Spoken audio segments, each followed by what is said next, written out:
Let's go! Cool kids step to the front. Cool kids. Too sweet sign for the click. Bitch, you don't work Gotta there. give the people what they want. Gotta get Roddy K quick.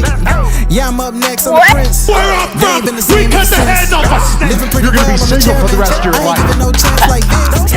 Brock Lesnar on the beach. Look at the heat. Eat, sleep, Look at flex, the and heat. repeat. Whole new swag with a price on the tag. Coming live from the west to the east. Better that recognize shit on the up, mouthpiece. Watch your See the ass. power level gotta increase. I get no bitches. I'm a hoe. Feeling like Gresh Unleashed.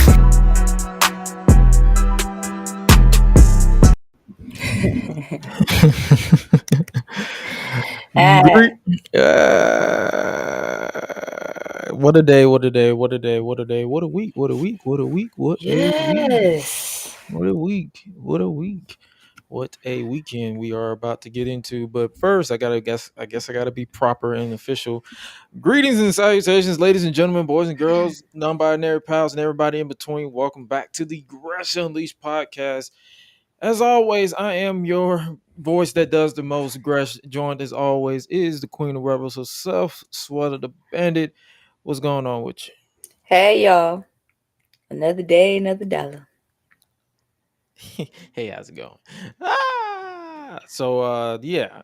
For this is another rare edition of the Gresh Unleashed podcast that goes down on a Saturday because both of us were busy as hell through the week. Let's just be real there. You know, it was quite the week. Yes, it was. I had to pull out of a show this weekend because I woke up, my body said, "Yeah, I think you probably need to stop." Wow. Oh my gosh. I woke up. I was like, "Whoa!" I'm like, my first thing was like, "Oh, it ain't COVID," because I can smell, see, I can smell and taste, and I don't feel any like aching or any symptoms. So I'm like, "Okay, what's next?" Right. No, you just tired. Yeah, basically. And it's the So same here. And it's like I have a feeling like I'm still like running on fumes. Like, I don't think I'm gonna have a day off until after one music fest. oh no, I wasn't probably gonna have no day off. If I didn't have to pull out this weekend show, I probably wouldn't have no day off until like Wednesday, Thursday. But that's the weird part. It's like today. So yesterday I had a day off. Today I got a day off. And then Wild Knocks tomorrow.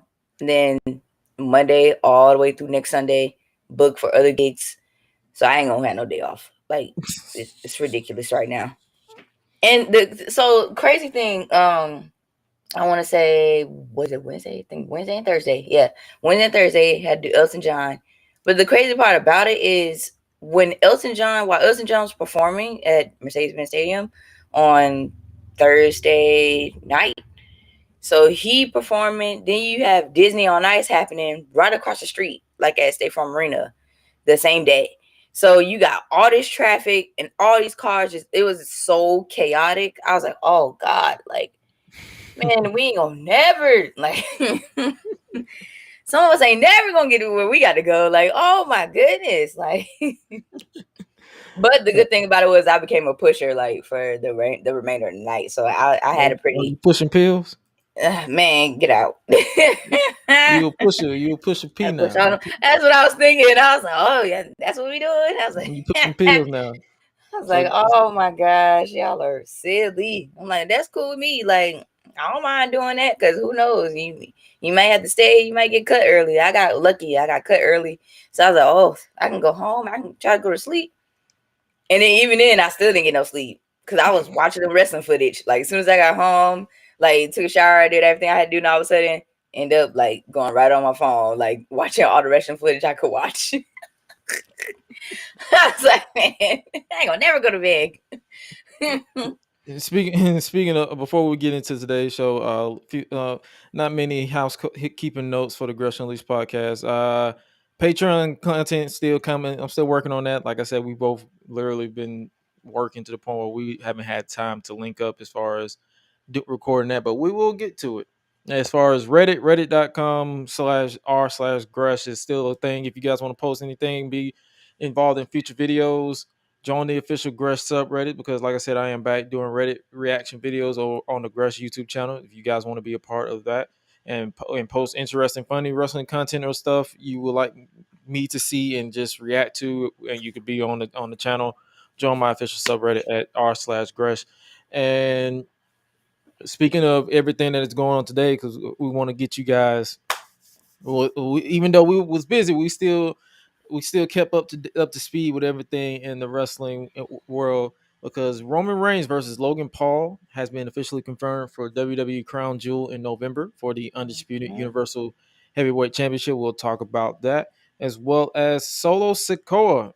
He was stripped of the NXT North American Championship on this past Tuesday, and my entire, and to be honest with you, this decision kind of took me out of the entire show, because I'm like, that was stupid for all Yeah, parts. when I didn't even get a We'll chance to talk, watch NXT. talk about it. And also, speaking of talking about it, we have, for the first time ever at Survivor Series, the official, I guess the first time ever War Games. It'll be Survivor Series. Mm. And so we're gonna have 2 rings, 2 cages, War Games, men and women. We'll be talking about that, as well as talking about one of the very rare shockers that I was genuinely shocked, and that is the arrival of Saraya. No more, no. Not Mm-hmm. Saraya, but it's actually Saraya, formerly known as Paige in the WWE. She's been retired, I believe, since 2018. It feels like a long time for me because I ain't seen it Yeah, in so long. 2018, 2017. One of them days she was retired. I mean, because I believe she had a match with involving herself. I believe it was either a 6-woman tag or a tag team, and she took a move, and she had to retire.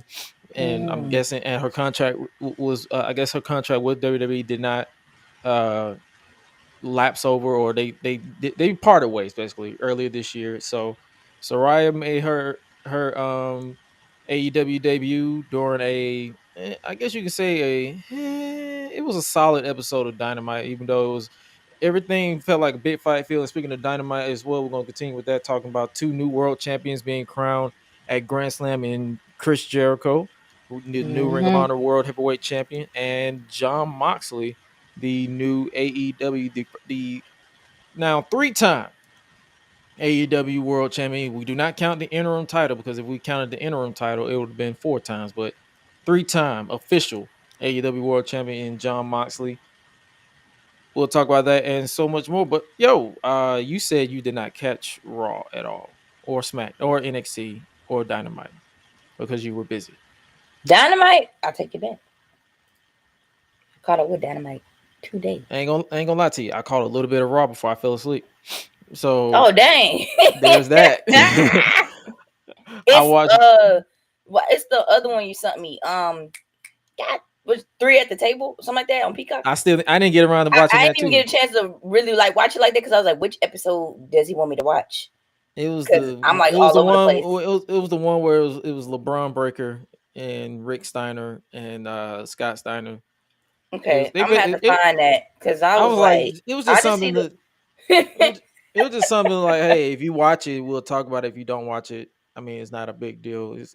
I'm a fan of WWE's documentaries. A lot of people know that, so I like that I'm too. like, if anybody watch it, I'm like, oh, let's check it out. But I guess we can talk a little bit about Raw, since I watched a little bit of it. So I guess it's now time to officially get Raw. We can talk a little bit about Let's that. get Raw. We started off with Bobby Lashley versus Seth Rollins for the United States Championship. Bobby Lashley obviously retained the title, but man, oh man, this man does not age. No. He made his WWE debut 17 years ago, and he looks exactly the same. Bobby But Lashley no, ain't going nowhere. if you haven't checked out that match between Bobby Lashley and Seth Rollins, I would highly recommend it. They had a moment where Lashley stopped the curb stomp, or the blackout, or the stomp, where he, by just strength alone, he literally body pressed the mat, and he was like, he basically remembered that he's built like a fucking brick wall, so he stopped that. And obviously they had Damage Control doing a championship celebration, because they are the women's tag team champions in a division that is non-existent, because what tag teams, but whatever. Obviously, Alexa Bliss, Bianca Belair, and Asuka interrupted, so that set up the. I'm guessing that was the main event. Like I said, I fell asleep during Raw. So then we had Kevin Owens and Austin Theory go at it, the McDonough kid, and it was another solid match from what it was. And then we had Johnny Gargano get involved, I guess, to distract Theory. So I'm guessing they're going to continue with that feud. Is this a feud that you're interested in seeing? I mean, yeah. You just want If to see Theory somebody, get his ass whooped. I mean, yes, please, like, Yeah. just Yeah. You just yeah. I'm and, gonna say, and that Money in the Bank still ain't got cashed. it ain't gonna get cashed in for a good minute. They're gonna get cashed in when we forget about it. Mm-hmm. Then we had the Brawling Brutes defeat the Street Profits in the tag team match, and I still don't understand why WWE doesn't release a Street Profits jerseys or the attire that they be wearing. Like you would think that they would replicate the jerseys that they're wearing, but they're not. So I mean, other than that, it was a solid match, and I think this is the point where I fell asleep because I was tired. I was Yeah, exhausted. Like we were 3 hours. 3 hours of exhausted. Raw is too long. I'm sorry. It's like even if you are interested in the show, it's still too long for me. Plus, I had to be to work first thing in the morning anyway, so Yeah, see. it really wouldn't have made a lick of difference. Then we had the Judgment Day. So I'm basically going to pull up the results right here. The Judgment Day, I guess Dominic Mysterio had some heat, so where the crowd was just booing the hell out of him, and then he started talking. I'm like, put some bass in your voice, son. Oh man, He has no bass. this must have been really bad. He's like, I'm with my new family, my real family. The Man, no. Judgment Day. Like he had no authority in his voice. And I'm like, bruh, stop talking. Jeez. you you're not helping your case. You sound like a child that's trying to fit in with the cool kids, and so far it's worked a little bit, but it's not working that much. My God. Obviously, that led into the Judgment Day defeating Rey Mysterio and Matt Riddle in a tag team match. Rollins and Riddle have been interfering in the United States title match as well as this match to continue their feud. And then, so basically, it's like with the Judgment Day and the Mysterios that I try to give them my interest, but it's not there. Dang. I mean, outside of Finn Balor rocking the bandana last week or the week before or whatever, that man posted a video of him with the California love overlay. So he know we making the jokes. Oh man. And That's then we so got funny. the Miz and the Miz TV segment with Dexter Lumis again trying to abduct the Miz. So I'm guessing this is going to lead to something. Are you intrigued in this in what they're doing with Dexter Lumis, is A this your little type bit. of A if little this is this bit. your type of content that you like to consume? The reason why I asked that because I was watching a movie with my mom the other day, and she was she was horrified. She does not like mystery or thriller type content. She be Dang. Oh wow, really? yeah she'll be like, turn that shit off, turn that shit off. Oh my gosh. Instead of just watching it just to try to at least try to help me figure it out. Like, She dang, like, mama, turn that shit really? off. Turn See, that my shit mama, off. she do. Like, that junk crazy. Like, she likes stuff like that. Like, we all do. So it's like, we go, oh, what's going to happen? Or be Yeah, like, get out. You know you're supposed to be up in there. Like, what you doing? What are you doing? Like, I promise you, it's the funniest thing I've ever seen in my life. But she don't be and then, scared. She just deal with it. Like, and then the main event was Bailey and defeating Alexa Bliss in a match because and then basically Bailey it's basically going to be Bailey versus Bianca Belair for the Raw Women's Championship at Extreme Rules. And if I'm Triple H, I continue that one match that we didn't get before Bayley was injured, which was supposed to be an I Quit match between her and Bianca. Okay. If they don't want to go that route, I'd say no holds barred or steel cage or something. Since Damage Control keeps getting involved in Bayley's mess, Yeah, I totally would be down for that. just throw a steel cage. Like if they don't want to go the I Quit route, just throw in a steel cage. Bayley versus Bianca Belair for the Raw Women's Championship at Extreme Rules. So basically, the show ended with Damage Control standing over or falling Bianca Belair to continue to solidify that. And then also before we move on from Raw, they continue to brawl, that being Seth Rollins and Matt Riddle, to officially set up a fight pit. Have you seen the last time they did a fight pit? No. It was Riddle versus Timothy Thatcher with I believe Kurt Angle was the special guest referee. Okay. I'm gonna So go it's back and look at that. So basically, yeah, just look up the fight pit match and you'll see the concept. The concept is built for this feud. Is Riddle's playground, if you will. And I like the face that Seth Rollins made to kind of sell you like, hey, this is gonna be interesting ordeal when they finally clash. And hopefully, if I'm being honest with you, hopefully it's the last time because I want to see Seth Rollins chasing after the title at some point. Whether it's either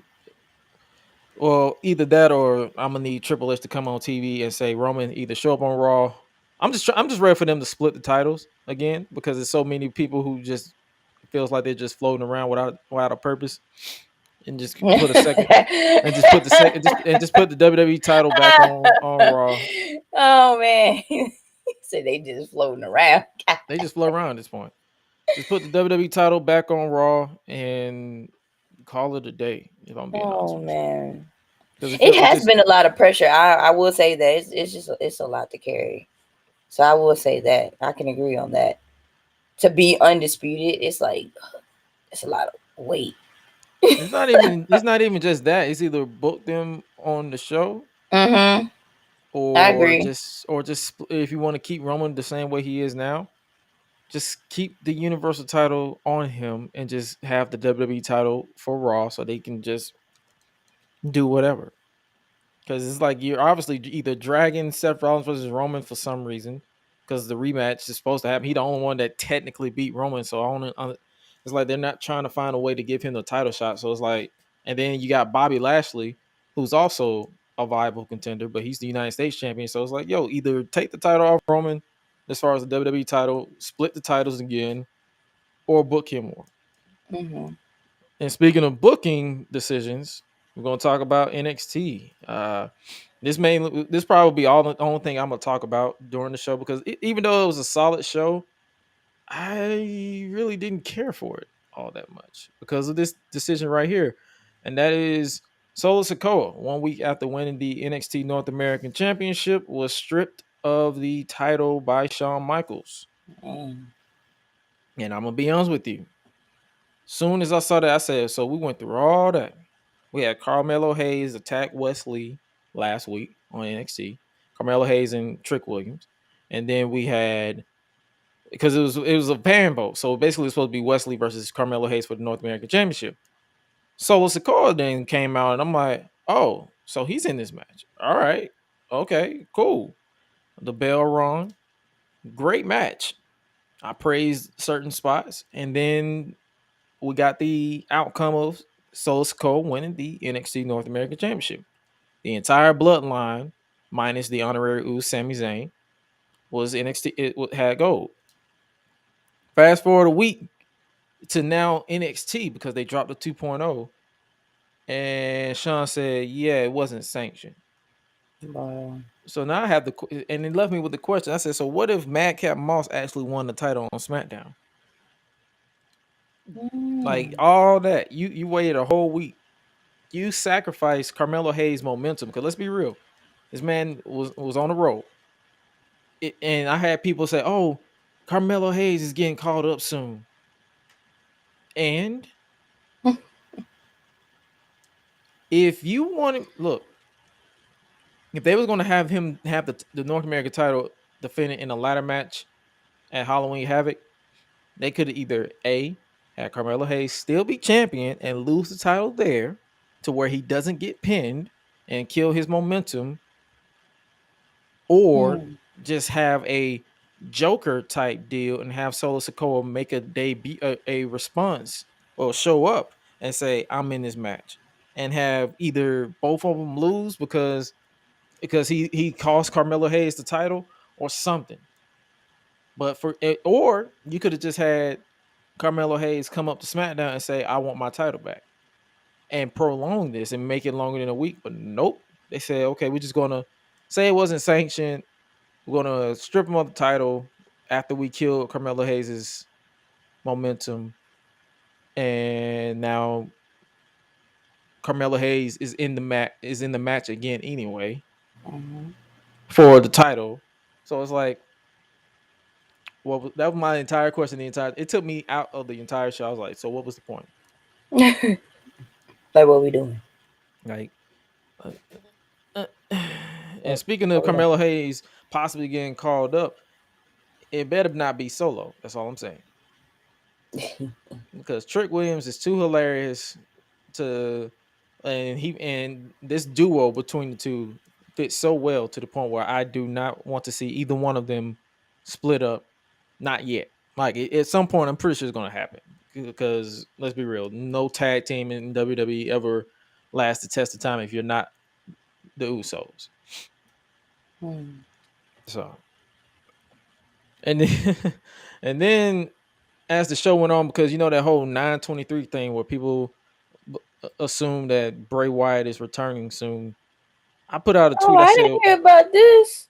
It's fan speculation. I was gonna say, Apparently, is it silly or? apparently, apparently WWE they've been doing some type of they've been singing something playing a song. I believe it's called the White Rabbit in Hmm. during commercial breaks, and people have been speculating that it's teasing or slowly teasing the return of the Fiend because they've been playing the song and then the lights will turn red and then the lights will turn that little purple color that Alexa Bliss had when she was a part of it too. Hmm. And during the main event of Raw, the lights flickered on and off when Alexa was in the match. So people were assuming like, oh hey, Bray Wyatt is coming back. And I put out a tweet, just joking. I said, what if the White Rabbit ends up being Joe Gacy? Because let's be real, Joe Gacy fucking sucks in Hmm. NXT. And whatever the dyad, the schism, whatever this trio is, I was like, that would be hilarious if it's Joe Gacy, and I just want to see Twitter have a breakdown. Not everybody found it funny, and I could not care less because I'm like, hey, if you don't find what I post funny, either scroll, laugh, or keep it scrolling. That's all I'll say. All right. Nobody forcing you to look at this.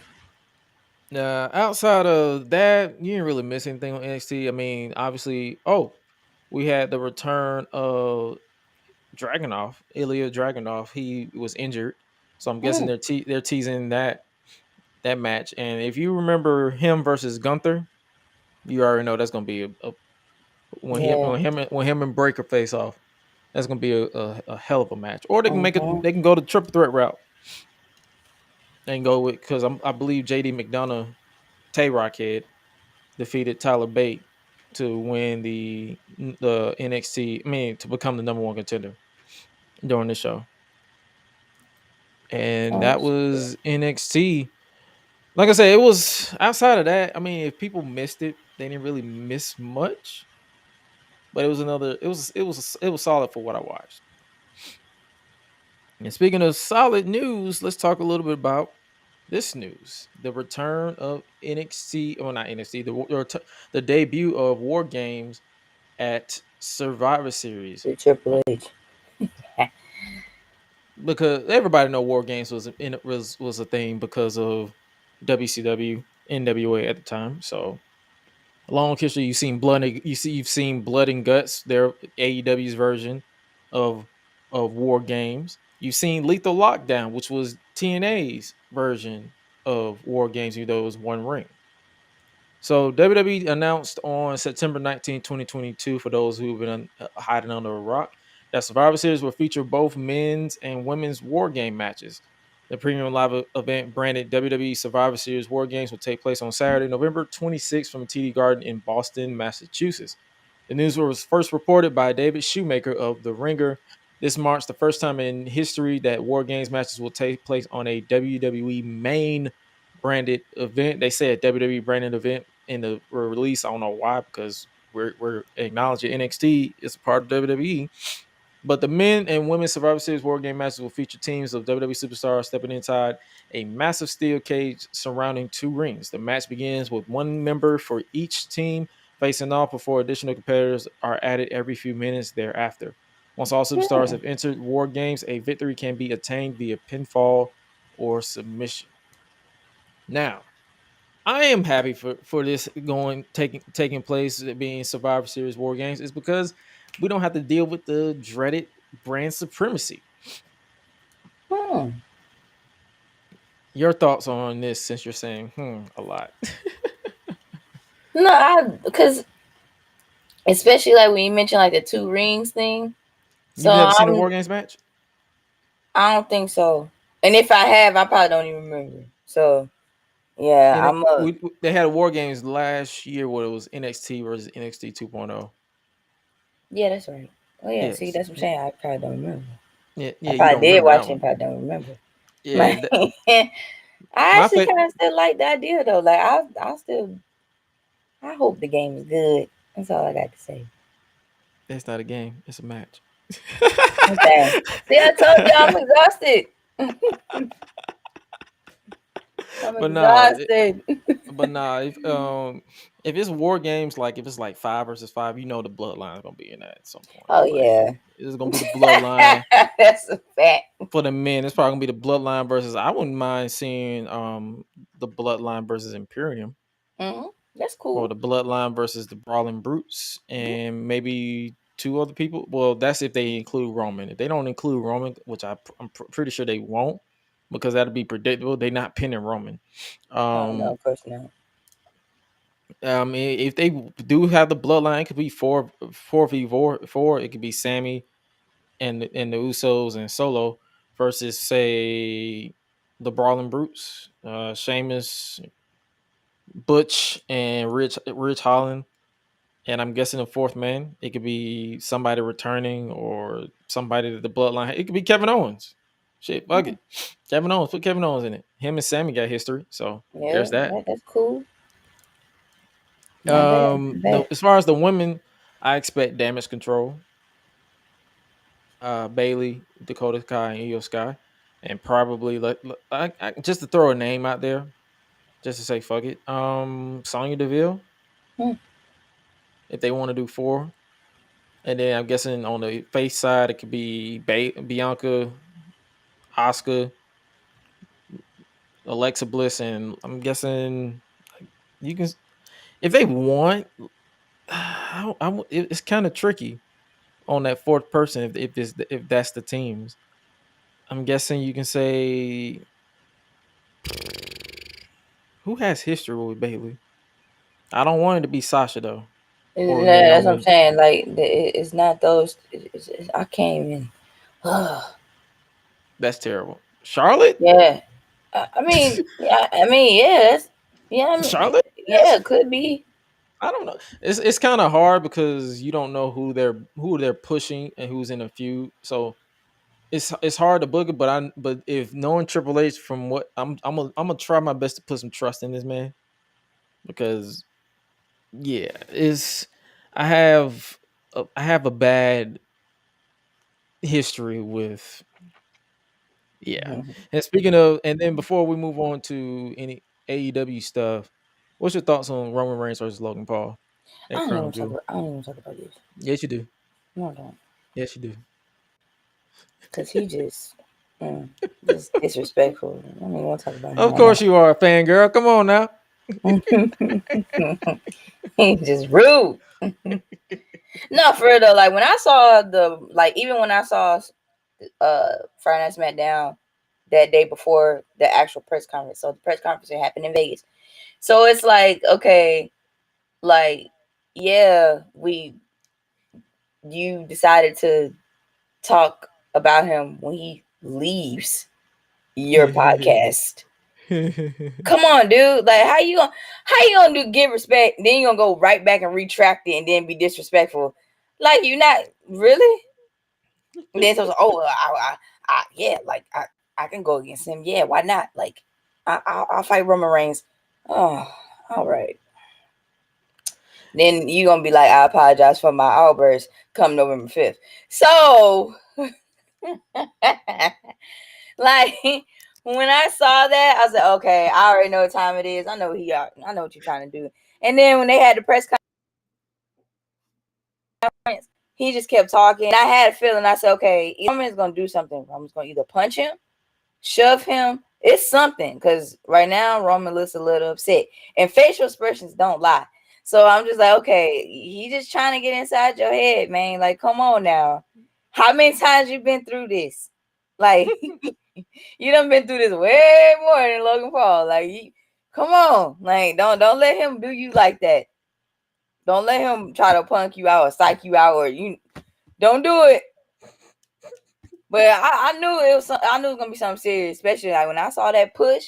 I was like, yeah, you might want to just be quiet, like just be quiet before you get whooped on the press conference. And I like the way how Triple H handled it too, because he stepped right on in and he's like, hey, like we not doing this, you know what I'm saying? We not up in here. I'm like, no, we not. Sell it in the ring. November 5th. I'm like, Tony Khan. But you know, because you see that?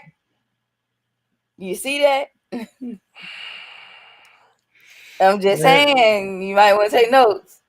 Yeah, we don't talk about it. Yeah, Tony Khan. Yeah, that man probably ain't gonna want to have a press conference ever again.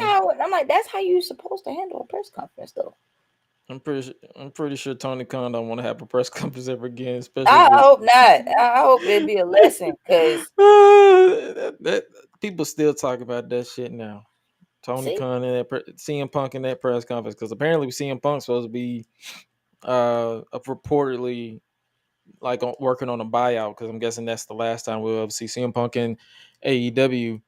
And I'm gonna be honest with you, I already gave my thoughts on this Logan Paul and Roman Reigns match. I still want to see it, but yeah, I gave my thoughts. I'm like, it should be. It's Triple H knows what he's doing, as far as like he knows that there's different form of revenue and audiences out there. People are there's a lot of fans of Logan Paul. He has a following behind him.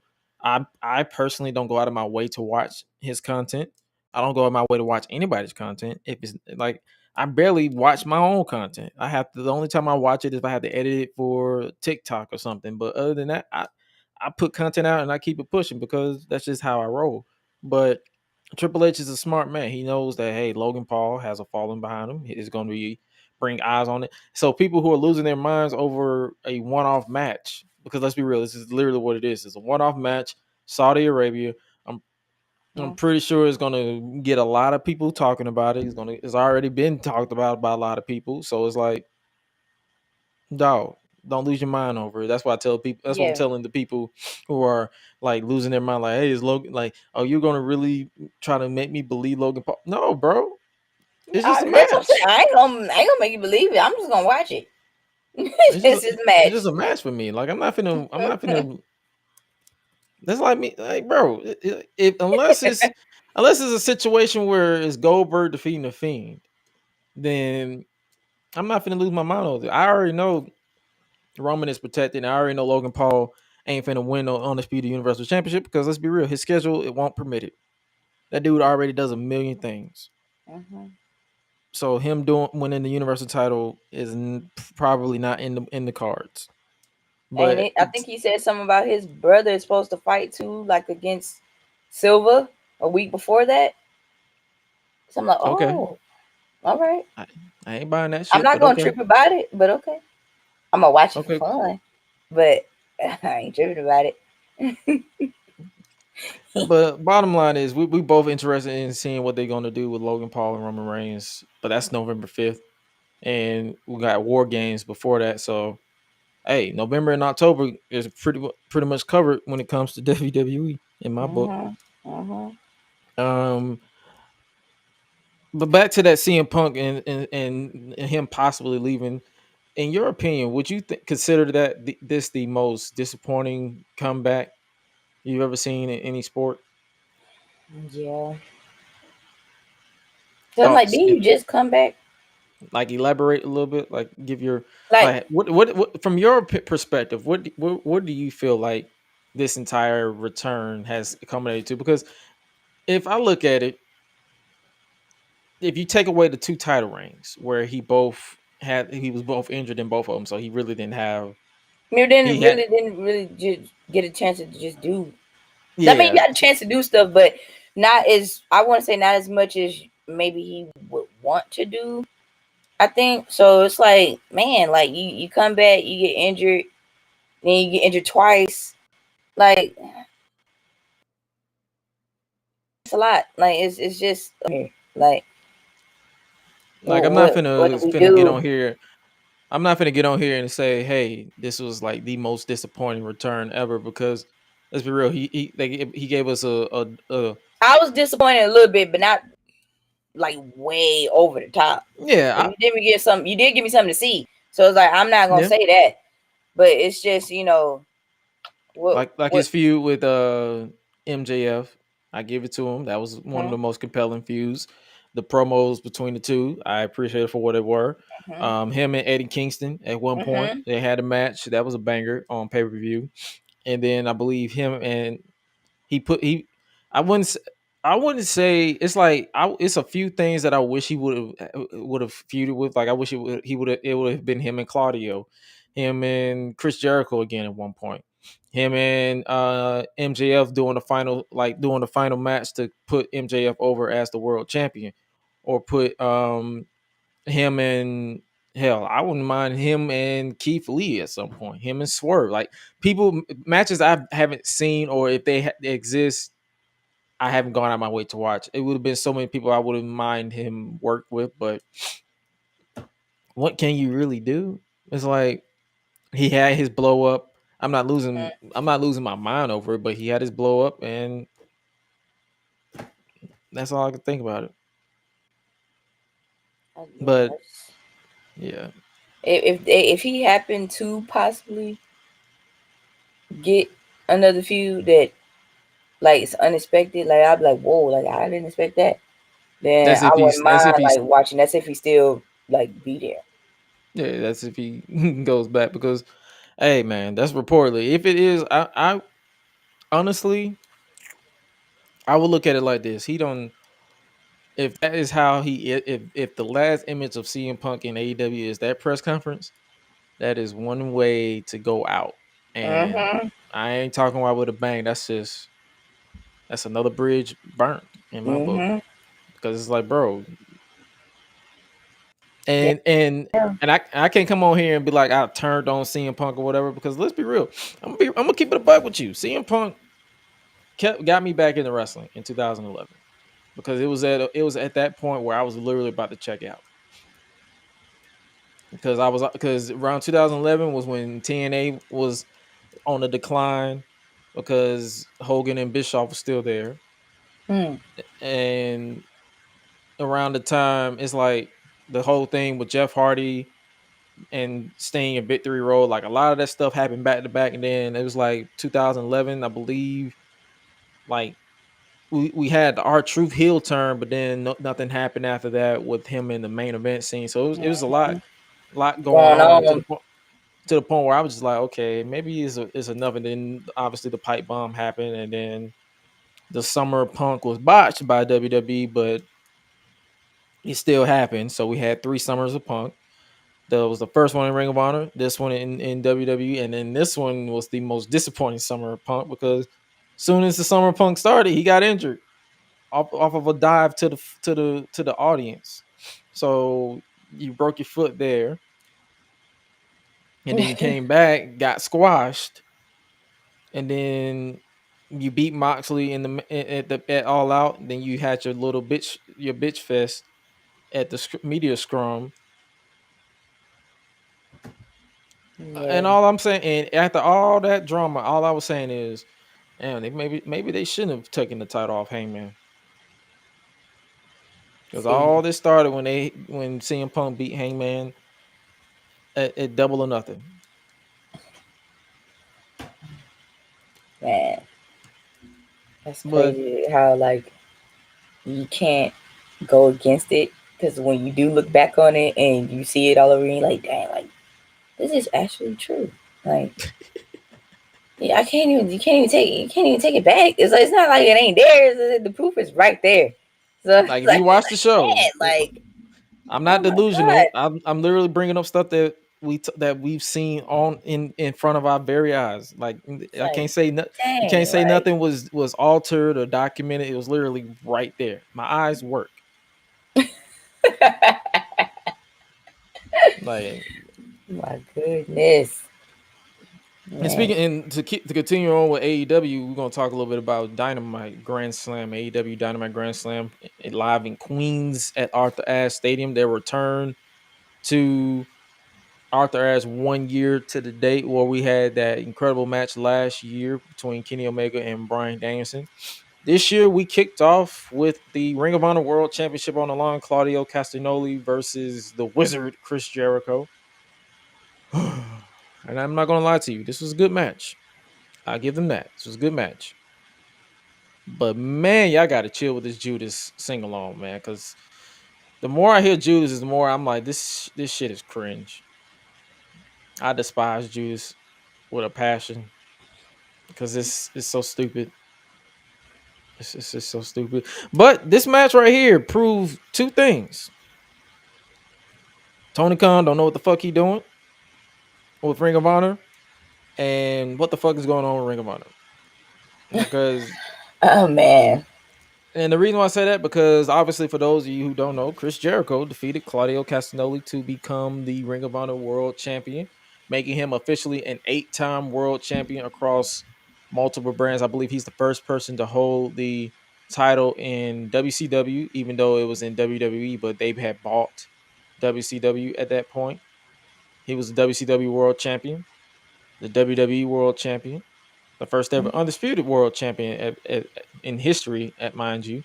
Then Mm-hmm. he switched over to, I believe he won a world title in where else has he won a world title? It was WCW, WWE. Was he an ECW champion? I I don't think so. Let me see. Probably, Man, but let me see. let me pull up this man's history books right here on the show. Chris Jericho. Uh, let's see. How many world championships has this man won? Yeah, I'm about to pull it up now. Boom, boom, boom. He did become a one-time Okay, IWGP so Intercontinental Champion. We got that part. so okay, looking at world champions, he was the AEW World Champion, the inaugural Uh-huh. World Champion. Then you go to okay WWE, so he was the undisputed WWF Champion. Then Uh-huh. he was a World Heavyweight Champion 3 times. He was a Uh-huh. WCW Champion 2 times. So Uh-huh. two, three, so 2, 3, 4, 5. I'm guessing 6. Then he was AEW World Champion 7, and then Ring of Honor World Champion. I'm guessing that's 8. Okay, so yep, Uh-huh. he won all those titles, and all I could think of was Tony Khan went from beating Jonathan Gresham to put the title on Claudio. I'm like, oh okay, and people's excuse then was, oh, he's giving popular eyes to Ring of Honor. What Ring of Honor? Because since Claudio won the title, they have not had have had a TV title. I mean, a television. They've literally been taking up time on Rampage. So Chris Jericho won the world title of a non-existent brand. If I look at, if I'm wrong, I would love to be corrected, but that's literally how I look at it. He's world champion of a non-existent brand. Wow. And it makes me look at Tony Khan like, bro, what are you doing? What are you doing with Ring of Honor? Like, are you gonna give it a TV? Is it gonna? Are you?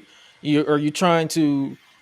To me, them making Chris Jericho the face of Ring of Honor to, I guess, sell TV to someone, it's kind of like it's not really a good like argument because let's be real. If people look at Claudio, they've seen him on WWE as recent as last year, so they've seen him before.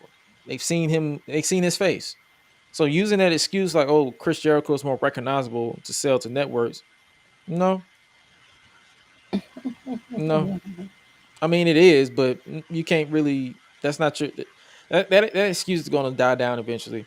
I mean, like I said, the match itself was fine, but putting in the title on Chris Jericho is like, oh, okay. And then we got the Right.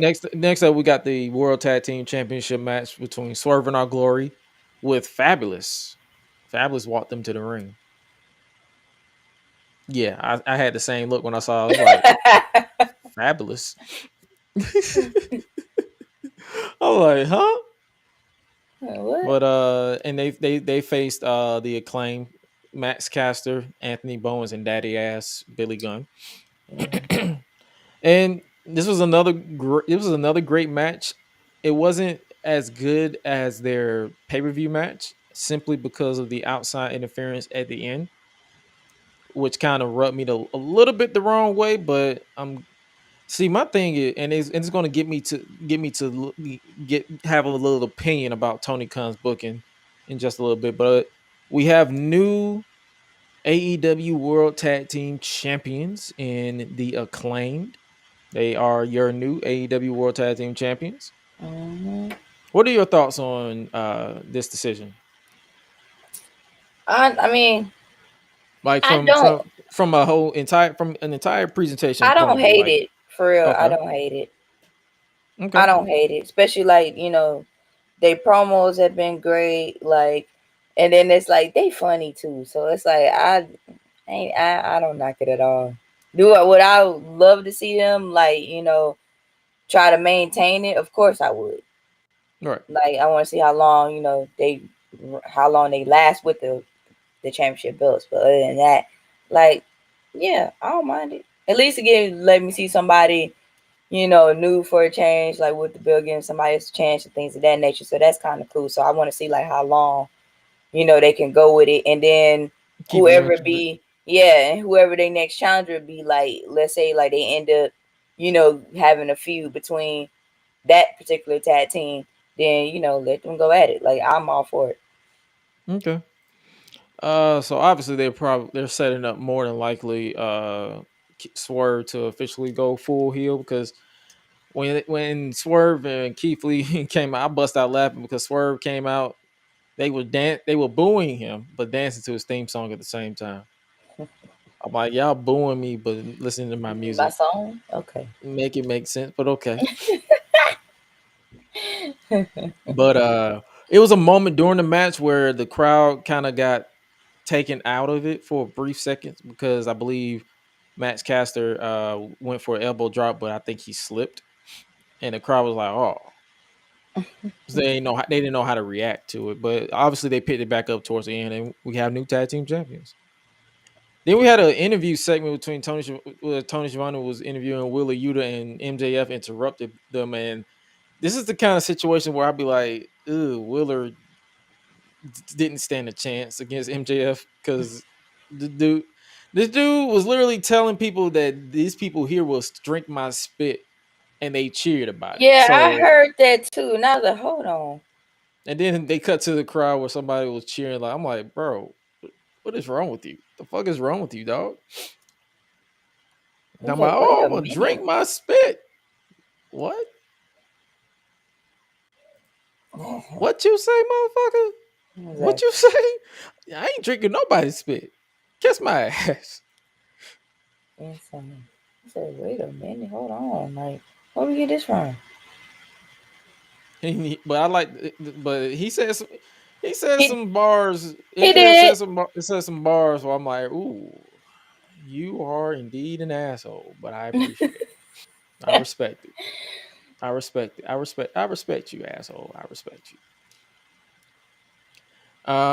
Then we had the AEW All Atlantic Championship match, a title that I keep forgetting until Pac walks out with it.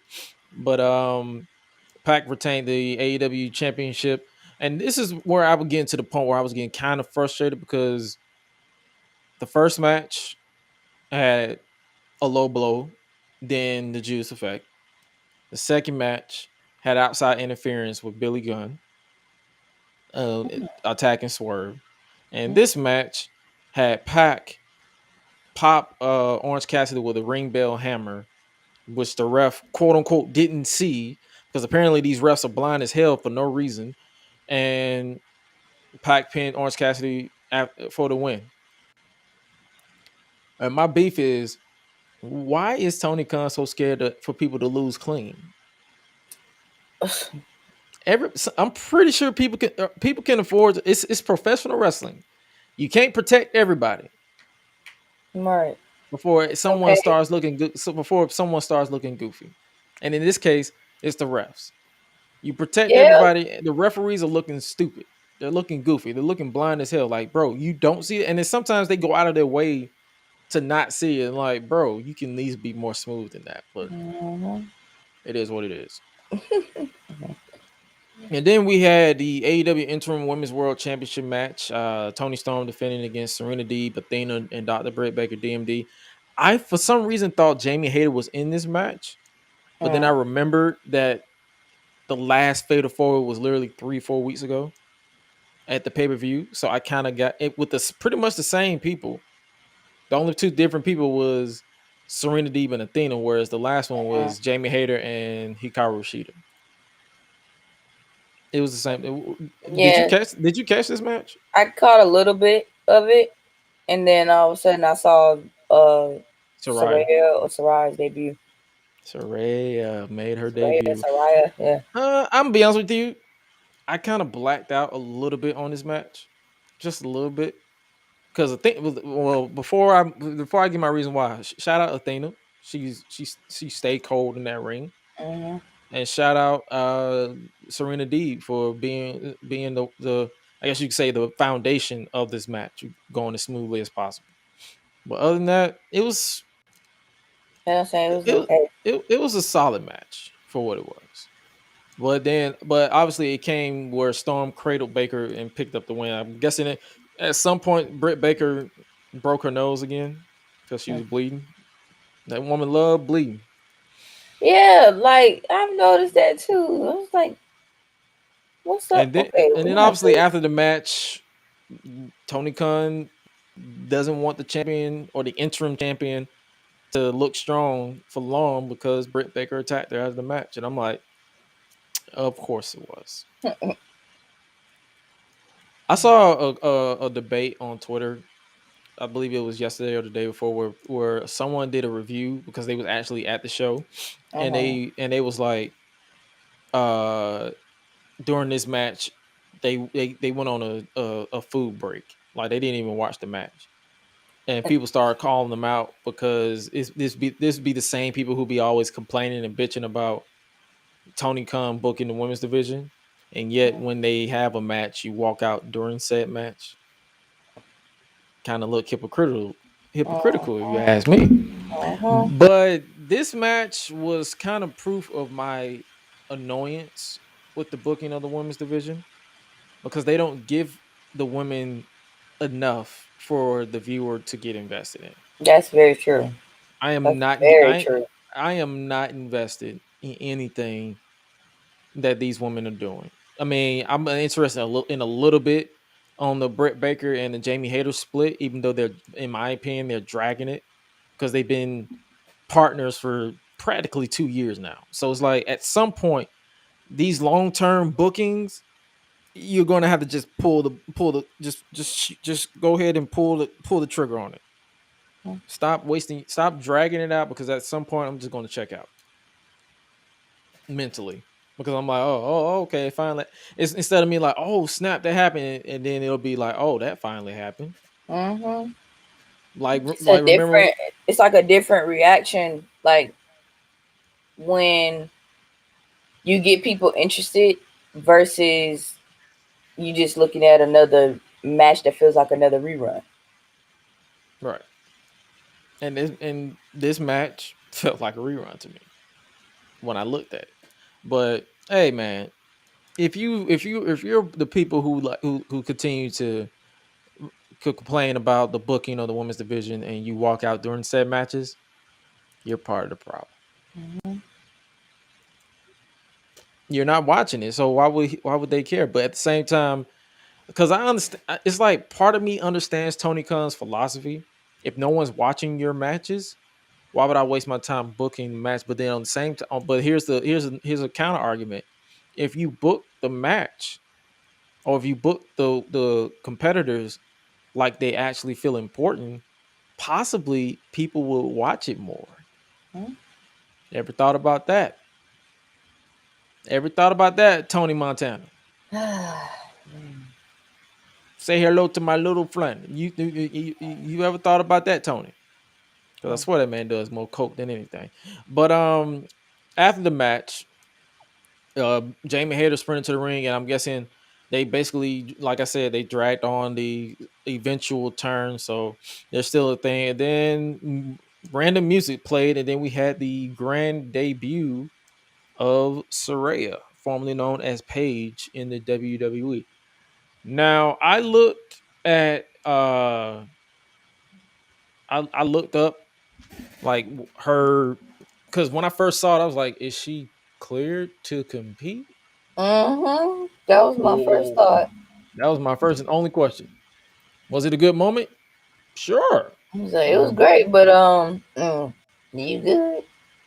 But I Like believe you good. Like I mean, physically, mentally, medically, are you straight? you straight. Because if you coming back and all of a sudden you get injured again, and you just got back, we got an issue. Like, are we good? Good. I don't need no. Oh yeah, I'm good. No, I don't need a I'm good. I need a I'm great. I need you to be surpassed good. Mm-mm. Because all of a sudden I'm gonna be so excited, and then all of a sudden I'm gonna be like, oh dang, like I don't want to feel like that. Like, didn't you just get back? Didn't you just get here? And I don't want to feel like that.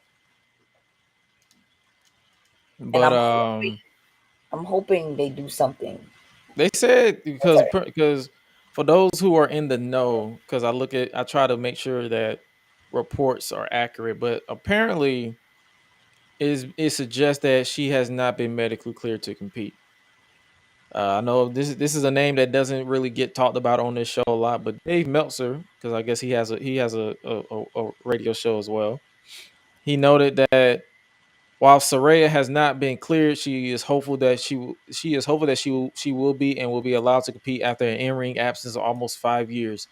It was noticeable that Saraya did not get physical at all during her debut, but she did motion that she was coming after her belt. Uh, some wrestling fans believe Saraya was indeed brought in to AEW as an active competitor due to Saraya having an entry on the official AEW roster page. So she has a whole, like, she's listed as competitive. So with the in-ring record and everything. However, seeing as the likes of William Regal and Mark Henry also have similar profiles, despite both being firmly retired from in-ring competition, it seems as though all on-screen non-broadcast backstage talents are included on the roster page. It is yet unknown what role Saraya will play in AEW, but for the time being, at least, it doesn't appear it'll be in a physical one. And if I'm being honest with you, I'm gonna ask that question. If she is not physical, what was the point? See. Because I'm gonna be honest with you. Yeah. What y'all doing? Because it's and her debut is gonna have me looking at it like this, because I look back at Ruby Soho. She made a grand debut, was number one contender for the women's title, and now she is practically doing nothing. Right. And it's not her fault. It's just that's all about the booking. She was brought in for a pop. She put the flavor of the boss over, and just became non-existent in prominent roles. And if I'm looking at it now, same with Athena.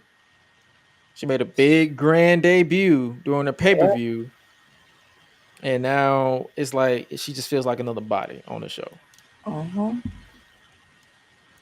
I mean, I I yeah, really hate that. I really hate the fact that the women have to, like, some of the women who are like super duper, now it feels like they're going right back to square one all over again. yeah. And instead of complaining about it, I just be like, well, because y'all know me, I ain't finna waste my breath complaining about stuff that I have no control over. Mm-hmm. And then the main event came with John Moxley versus Bryan Danielson for the AEW World Championship. It was a solid match. I probably would have been more invested in it if they didn't pan up to MJF for 20,000 times Yes. during the entire match. Man, I saw that little casino coin. I'm like, But man. I think what made me more annoyed is like we know that it's not it's not like Money in the Bank. He can't just Right. cash it in during the match.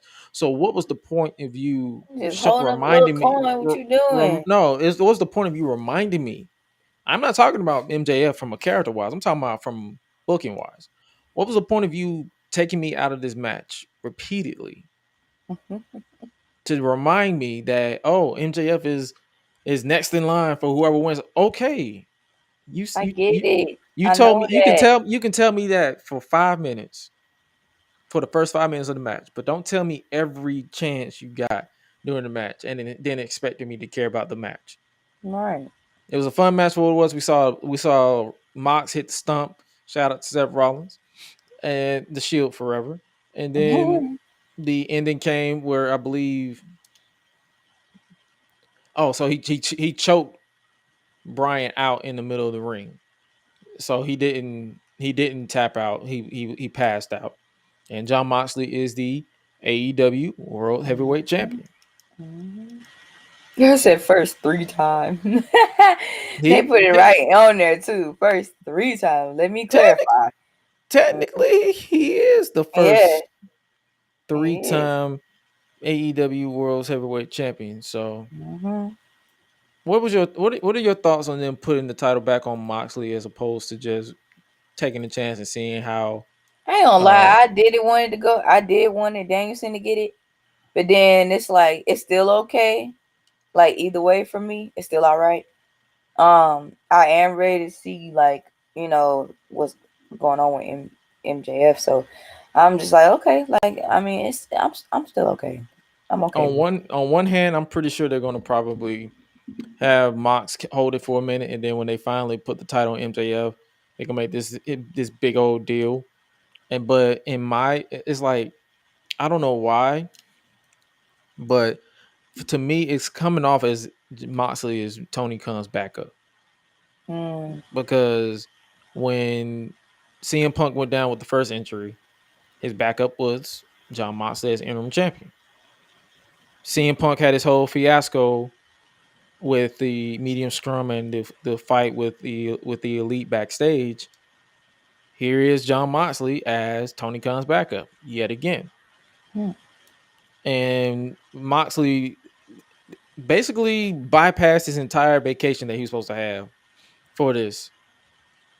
So I'm pretty sure once he drops the title to MJF, he'll go on that vacation. But at the same time, I'm gonna need Tony Khan to get his shit together. I'm gonna need them to hit a full ass reset on the main event scene. It Like makes sense. to skip ahead to Rampage, Hangman Adam Page is the number one contender for the world title after winning the Golden Ticket Battle Royal. Mm. And then when I saw that, I was like, okay, something needs to change. Yeah, that makes sense. Man. It makes perfectly good sense. So it's like, They need a full ass reset. I don't care if it's Luchasaurus. but I'm saying the same thing. Like I don't mind it being a reset either. I don't Like mind. they need a full ass reset. Like ugh. I'm getting it's getting to that point where I'm like, all right, what are we doing here?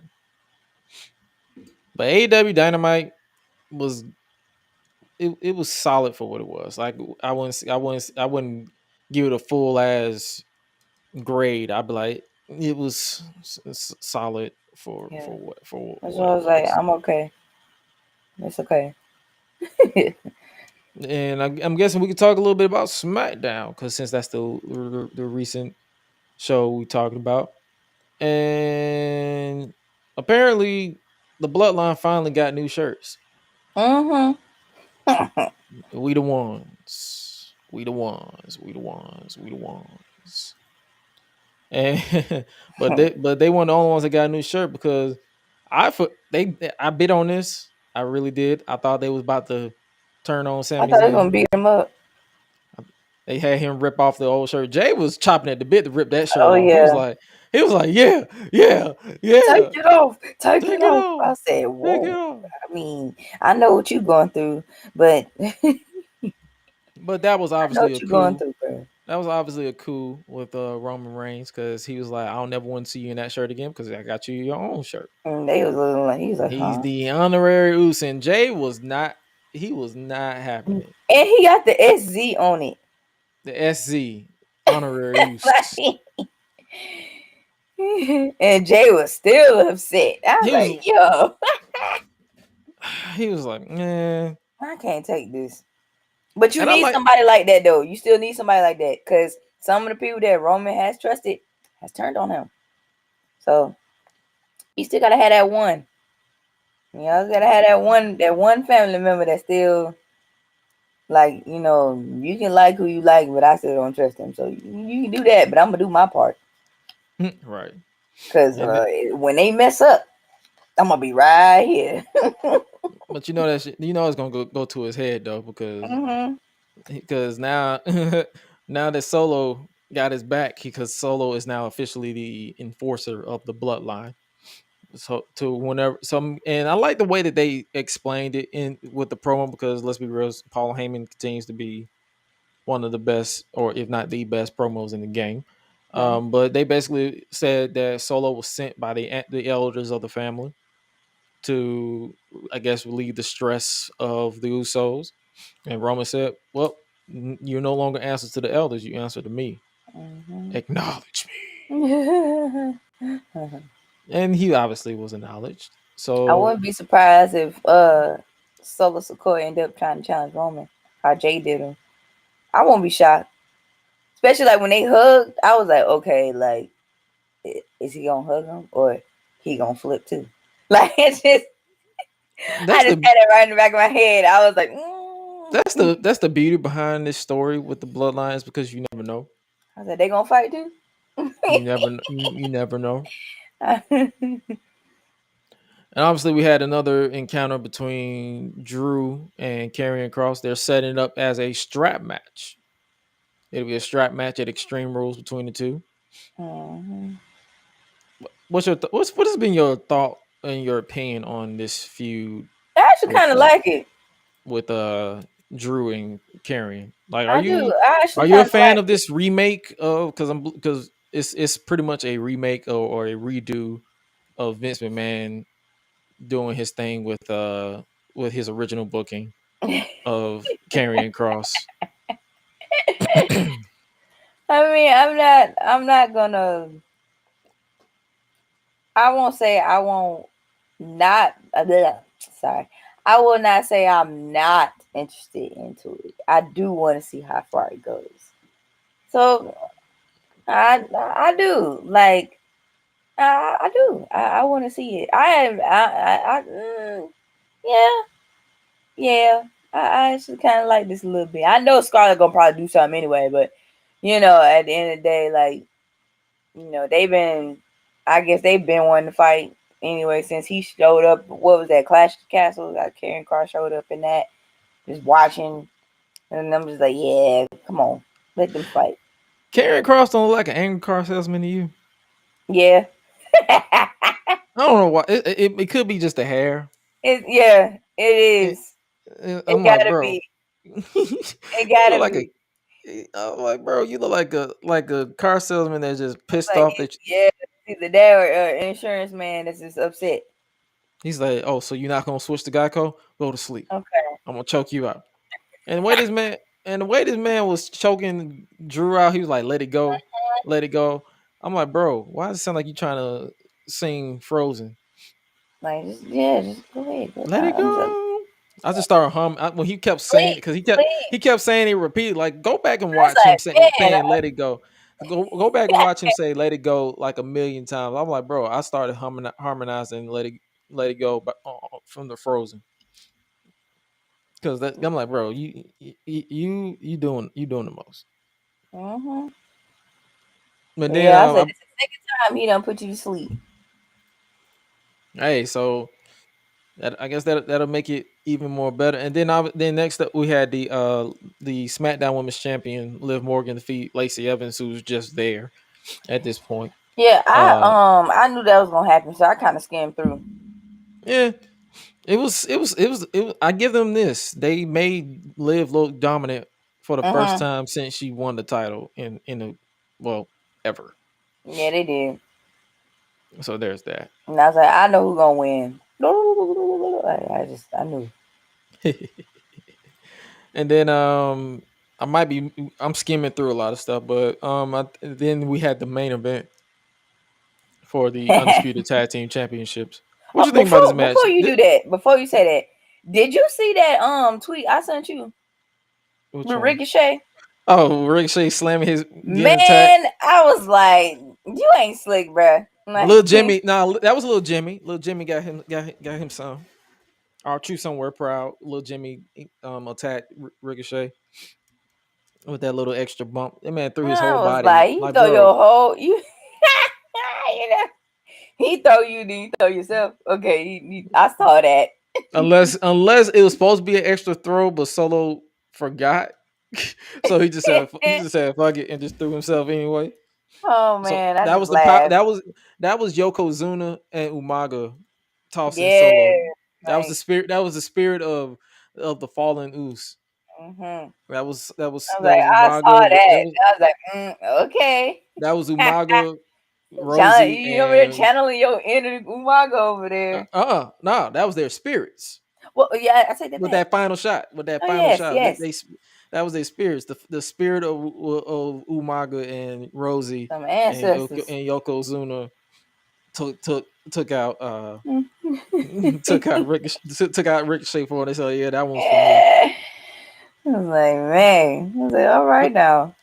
but then we had the main event, which was chaotic as hell and Yes. too good for TV in my book. Uh, I like the fact that they're letting Butch speak more because Mm-hmm. they're letting him they're like okay I think they're pulling back on the scrappy dude gimmick and just letting him be a fighter. He just Mm-hmm. pissed off the fight. And then obviously the main event which saw Imperium get involved Yeah, they got involved. Yep. and It cost looked weird. the Brutes the title. So and I'm pretty sure that was their key way or segue to set up for the rematch between Sheamus Mm-hmm. and Gunther for the Intercontinental Championship. That is going to be going down on October 7th, Mm-hmm. 2022. So that's been dubbed the season premiere of SmackDown, which I never understood a season premiere for a show that doesn't I ain't even have know a. what episode they was on. I lost complete track. Yeah, I think we I all didn't know did. the episode or season. I'm like, what season are y'all They don't know. in? Because for as far as I've been concerned, it's been Friday Night SmackDown for me. It's been Friday Like, night, Tuesday night, Thursday like, night. I'm surprised they, okay. but and then yeah. I mean, SmackDown overall, I enjoyed it for what it was. It wasn't. It kept me interested the entire show. Now, Rampage. Did you catch anything of Rampage? I caught a little bit of Rampage. Which parts did Just a you little did you bit. catch? Which parts? I did catch everything leading up to. I probably did majority of it. Everything leading up to Jungle Boy and Christian Cage I ain't and gonna lie. Luchasaurus. That Jungle Boy versus Ray Phoenix match was one of the proofs and the gripes that I have with wrestling, or there's Hmm. so many kickouts to Yeah, the point where I check out. That was one of those matches where I'm like, I was like, okay, dang, like, oh my god, can we like speed this up? because it was so many kickouts. I'm like, all right, we're at that Yeah, I point. did skim through it a little bit on that because when he kept kicking, the guy kept kicking out. I was like, okay, great. And then like, okay. And All then right. what made me laugh was I'm like, all those kickouts and y'all ended it on a roll up. Mhm. But Rampage was, like I said, it was 2 hours for no reason. But they started off with the DQ match, no DQ match, Darby Allin and Sting versus the House of Black, Brody King and Buddy Matthews. The ending came when Buddy was distracted by the debut or the arrival of the Great Muta. Mhm. And when I saw the Great Muta, I was like, he's still alive? I was confused. Oh, shoot. We forgot to talk about Braun Strowman on SmackDown versus Otis. Oh yeah, What you thought about that? I liked it. It was big meaty men smacking meat. But yeah, to get back to this, the Great Muta came out and Buddy Matthews, they had Buddy Matthews who looked like he can fold all them fools. Looked supposed to be scared. Like I'm supposed to be scared of him. I'm like, man, this dude. But they said this is supposed to be his last year in wrestling. I'm like, bro, his last year in wrestling should have been years ago. But okay. Yeah, like when he came out, I said, who this old man? Cause them grades don't lie. So I was like, what's up? Like You can just look at how he walked to the ring. I'm like, yeah. bro, I was like, who this? You look exhausted. Just walking Who to the ring. granddaddy? Like That's somebody great granddaddy. What you talking about? Somebody like man, like what he finna do? Next up, we had the FTW champion Hook and Action Bronson versus defeat Jericho Appreciation Society's Angelo Parker and Matt Menard. Action Bronson got a double check. He wrestled and he rapped to the ring. Yeah, he did good. Yeah, for what he did good for what it was. Yeah, he did good. So they both put both men, that being Hook and Action Bronson, put 2.0 or formerly 2.0 in the Red Room, and they won via submission. Next up, we had TNT champion Wardlow and ROH World Television champion Samoa Joe defeat Josh Woods and Tony Nese. This was literally just a match. I ain't gonna lie to y'all. I literally tuned out on this match. But then when all I could book, mainly because when I saw Wardlow make his way to the ring, the only thing I could ask was, why isn't this man defending his title? Dang. And shout out to Alice on Twitter, because she actually had a argument. I'm gonna actually pull it up, make sure I quote her properly, because she actually had a good idea. The hell? Oh, my water leaking. Speaking of water. All right, so let's pull this up. Okay. She put this. Shout out to Alice at Alice in the Ring on Twitter, because I actually agree with what she said. She said, I hope AEW pull the trigger on some big TNT title matches for Wardlow. You can't protect everyone forever. Let some of the big guys take some losses. Samoa Joe, Powerhouse Hobbs, Keith Lee, and Brody King should all happen in this reign. Then whoever you choose for him to drop it to, you can tell the story of him facing the biggest, most dangerous guys week in and week out, and it finally takes its toll. Protects Wardlow and puts whoever finally thrown him over in the process. And when she wrote that, I was like, she literally like called it out, hit it right on the nail. And that leads you to the booking decision again of Tony Khan. It's like, bro, everyone doesn't need to be protected. You don't need to protect everyone. It is professional wrestling. If someone loses repeatedly, you can make us care by booking them to be important. It doesn't matter. Everybody doesn't need to be protected. Everybody doesn't need to have outside interference. Everybody doesn't need to have dumbass referees suddenly getting blinded or looking the other way because it's because they're booked to not win clean. It's okay for Samoa Joe to lose. It's okay for Powerhouse Hobbs to lose. It's okay for Keith Lee to lose. It's okay for Brody King to lose. The way the TNT title, it's like, do they want Wardlow's momentum to just die down? Because when he was in a feud with MJF, he felt like a big ass deal, and now he just there feuding with Mark Sterling. Okay, but I had to put that out on the show because I agree. Wardlow needs to be faced against the legit guys, not the squash matches. Because if you do so many squash matches, I won't give a shit. I don't care who you are. There's only so much you can do with squash matches. I don't care who you are, what company you are a part of. If that is how you're gonna book all your big guys, I don't care. That's just me. Right. And Samoa Joe is another thing. It's like he's the TNT, he's the television champion of a brand that doesn't have TV. And so we're at some point they're gonna have to figure it out what they're gonna do with that. We already talked about the Jungle Boy Jack Perry versus Ray Phoenix match. And then after the match, we had Christian Cage. He's injured, but he's still the mouthpiece of Luchasaurus. Am I the only one who probably would have cared about Luchasaurus turning heel on Jungle Boy if they didn't turn him heel just to fake reunite with Jungle Boy just to turn on him again? I probably would have cared more if they didn't do that. Right. But what are your thoughts on this? I had a feeling he was gonna do that though, because when Christian Cage came out and he started talking, I was like, okay, so where Luchasaurus at? Because either he finna swing on Christian or he gonna swing on Jungle Boy. And lo and behold, I was right. He ended up getting on Jungle Boy. So I was like, okay. So what y'all gonna do like with Luchasaurus? We still doing this back and forth. What we doing with that? Like, is he gonna be by himself?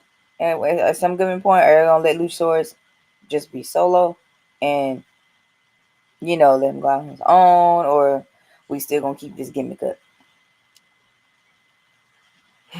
Because it feels like we going back to the same thing. Yeah, what she said. Next up, we had Eddie Kingston versus Sammy Guevara. This was a match. I love Eddie Kingston. Oh, never mind. Yep, keep going. I did watch the whole thing. Well, I take that back. I watched the whole thing up to all that brawl that happened. We'll get to it, but yeah. I saw this one too. This one was just okay. I love Eddie Kingston, but they gonna have to do something because it's like the booking decisions for Eddie, as far as what they're doing with him.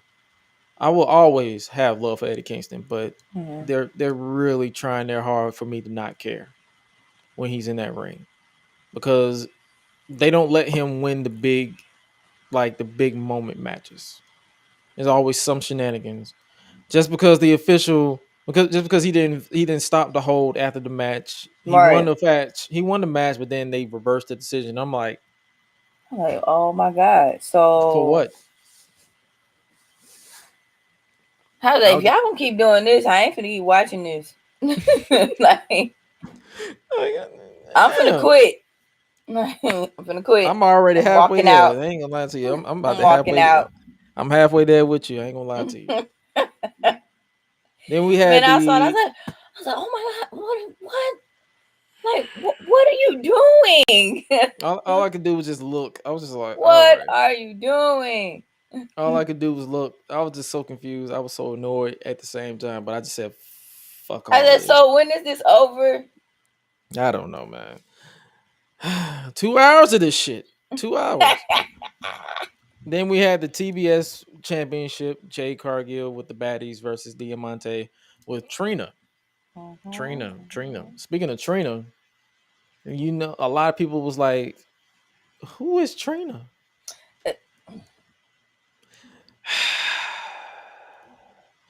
Y'all don't know Trina? Right. First of all, Trina, respectfully, you look good.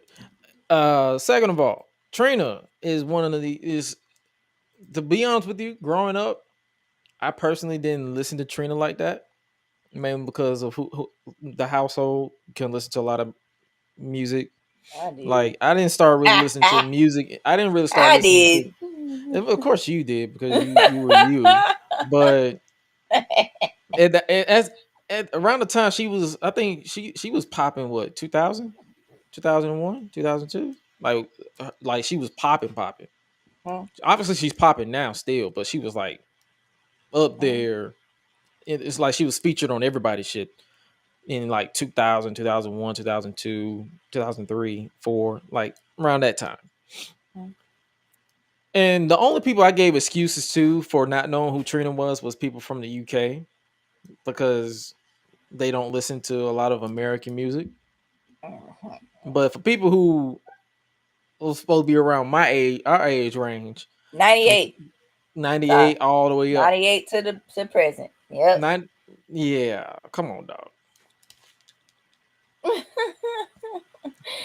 But this was just basically another match for when they was like, "Who is Trina?" And I'm like, "Come on, dog." Like, y'all got, and then you had people, and then you had people on social media trying to argue with people like, "Oh, don't nobody know who Trina?" I'm like, "Bro, just say you don't listen to good music and call it a day." Right. Just say you don't listen to music. Say that. Just oh my god, come on, dog. Y'all just say you don't listen to actual music or hip hop and call it a day because. But the only ones who I actually gave excuses to were people who I know for sure that doesn't listen to hip hop.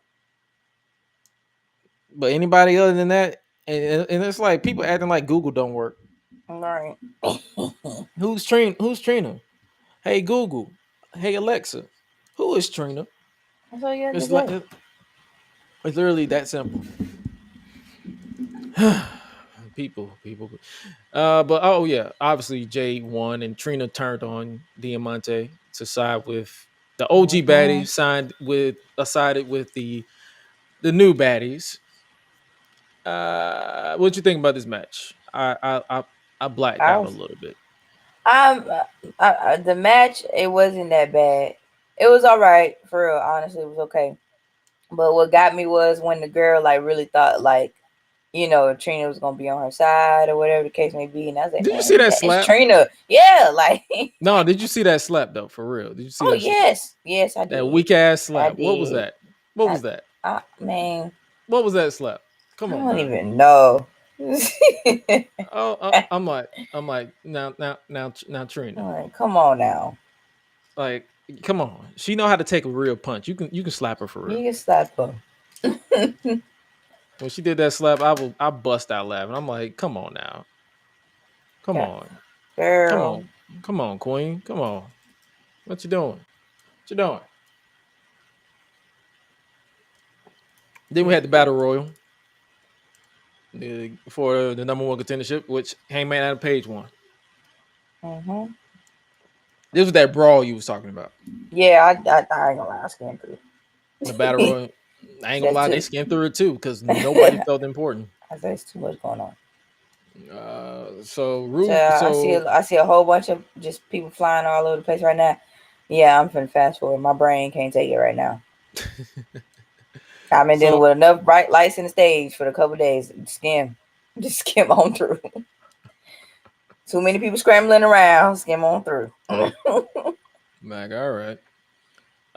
So Hangman Adam Page will face Jon Moxley for the AEW World Championship in the near future.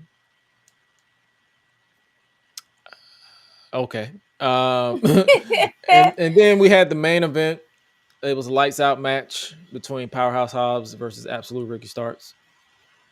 I enjoyed this match. So if I had to give people my united thoughts, the main event and the opening match was good. Mm-hmm. And it felt like everything in the middle, I just zoned out for. Because I originally wasn't going to The watch stuff that was in the middle was like off and on. So I was just like, oh. Like, yeah. So it was a show for what it was. It was a show for what it was. And I mean, if you got, and obviously Ricky Starks picked up the win. So unsanctioned, that means it doesn't count against their record. So officially, Ricky Starks hasn't beaten Powerhouse Hobbs, but unofficially, he won the match. And if you guys check out the first match and the last match, you'll have a good time. If anything other than that, it was what it was. And also, it's out now. As far as for those of you who don't know, DPW Victory Lap, their latest show, Deadlock Pro Wrestling, they just dropped it today at 6:00. It should be available on demand at dpwondemand.com. You guys should check it out. It's headlined by the likes of the Workhorsemen versus the who was the group? I can't, their name, violence or something like that. I literally forgot their name. My bad. As well as the DPW World Tag Team Championship is online as all that. Make sure you guys check that out for real. It was a good match that I saw from what I was watching before we came live on the show. Other than that, make sure you guys check all that out as well. Anything else wrestling related I missed before we move on? Nah. That you think of that you think we care enough to talk about? No? Nah. No. All right. Let's see. Let's see what else we got going on. All right. Yeah, that's all we got as far as wrestling related stuff. So I guess we can move on a little bit. You stupid dick! You done lost your damn mind, and I'm gonna help you find it. Shut your mouth. All right. This is the part of the show where we talk about the most unpopular wrestling opinions that was submitted via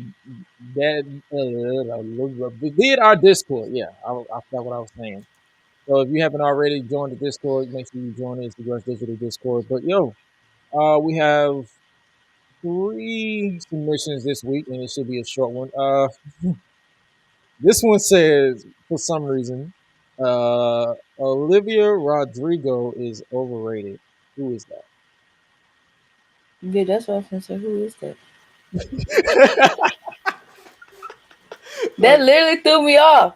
I was like, I thought they was gonna say something like Raquel Rodriguez or something like that. I was gonna say, I know who that is, but I'm like, who? Who? Who? Like, I'm not trying. Like, who you talking about? I guess it was a 2-parter because it said, no disrespect to her or whoever that is, but I'm sorry, love. Like, I don't know. I'm a grown man. If you are under the age of 25, yeah, 24, like, 24, 25, I don't know jack shit about you. I really Sorry don't. about that. But it was a 2-parter, and it says Paige, I'm guessing it's Saraya, joining AEW won't change a damn thing while Tony Khan still has the books. I mean, you might be right there because because what's she gonna do? Have one match? If she's cleared, if she's not cleared, what's she gonna have? One segment? She's gonna be the face of the women's division, like the authority figure. I don't know.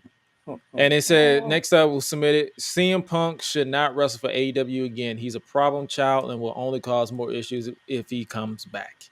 Dang.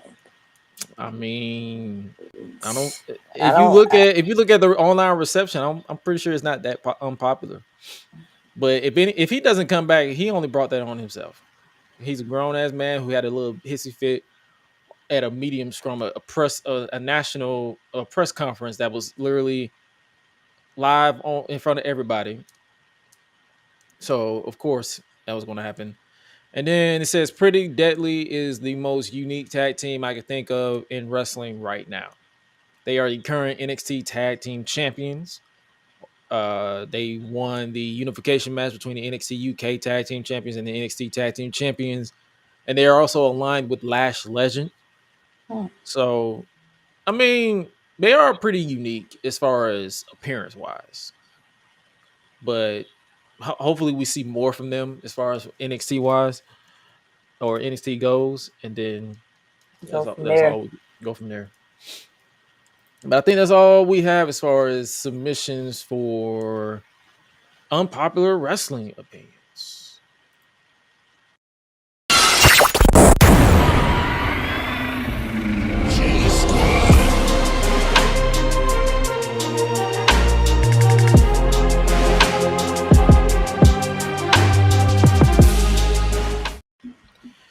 All right, another week, another talking about House of the Dragons, Game of Thrones Unleashed on the House. You see What my you think about face? this week's? What you think about this week's episode? You Or see this my past week? face? I'm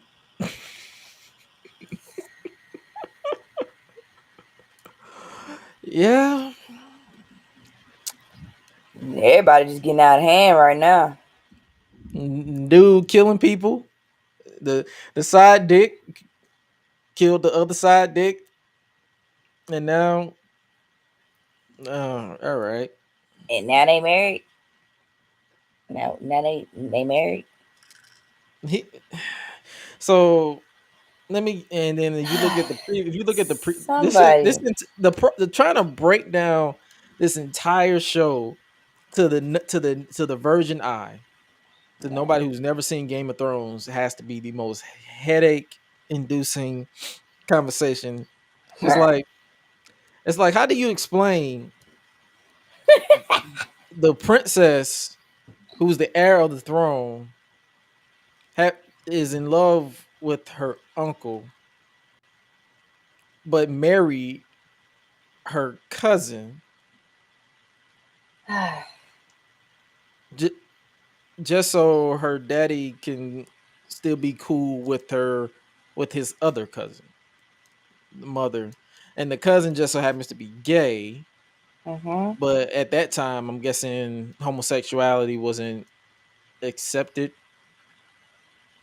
So if the world finds out that he was gay, they'd probably try to kill him.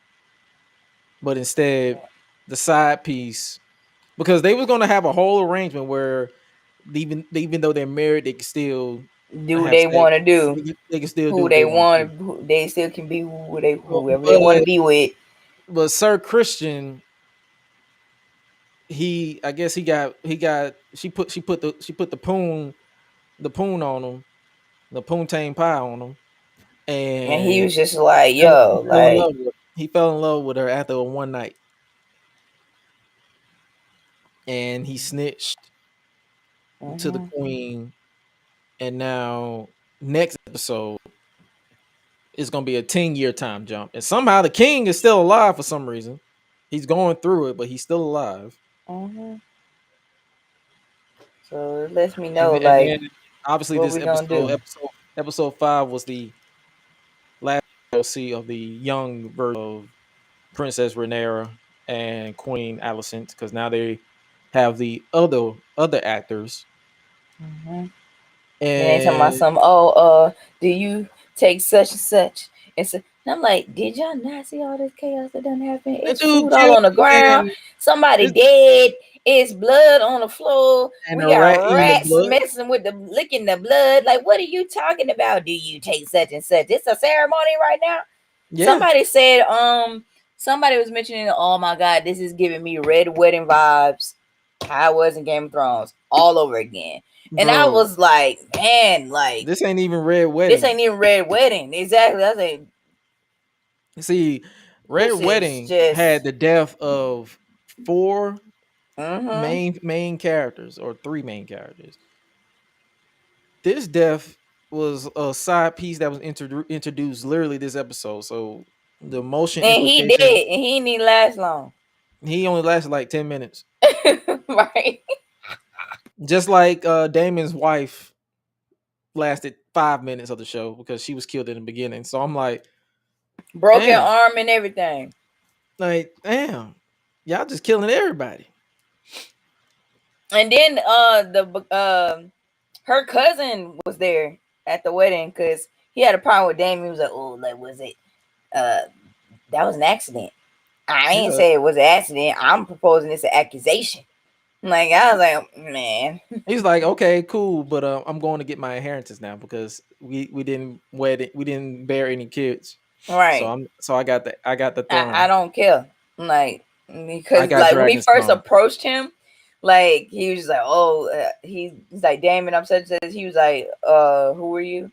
And then like he like just okay, who are you? And then he told him and who he was or whatever. Oh, I'm such and such your late wife's cousin. He's like, and your point. You coming to give me my shit, or am we going to and like what you here for? I don't really care, but it's like what you here for? He's like, I don't answer to you. Like he hit them with that. What am I supposed to do with this information? Right. What exactly am I supposed to do with this information? I don't give a damn. What they gotta do with me? She dead. We ain't together no more.